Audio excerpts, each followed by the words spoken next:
Hey folks, a whole bunch of new Atlanteans have gathered to help us celebrate World Water Day. We're a blue planet. I'm sure you've heard this before.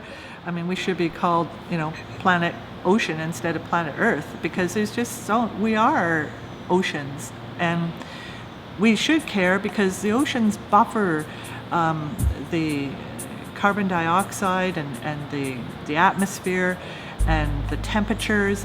And we breathe the oxygen that ocean plants, phytoplankton, produce. Every second breath we take comes from the ocean. So for those reasons, we should really care about what goes on there, because it's essentially the life support system of our planet. The ocean drives our climate cycles. The ocean is a breadbasket. It's producing so much of our food protein, and we'll be looking to it to do even more of that in the future. Water is an extraordinary substance. And without the properties of water, none of the life on Earth would exist. We're basically made of water.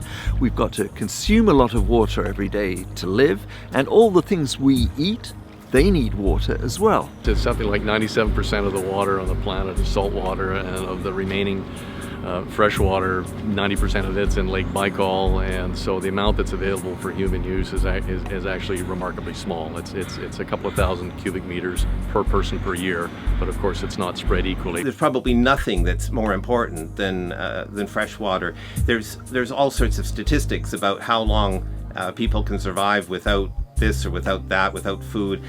But water is so essential, and it's got to be, for humans, it's got to be healthy, clean enough water. From the rich to the poor, humans, animals, all species require water to live.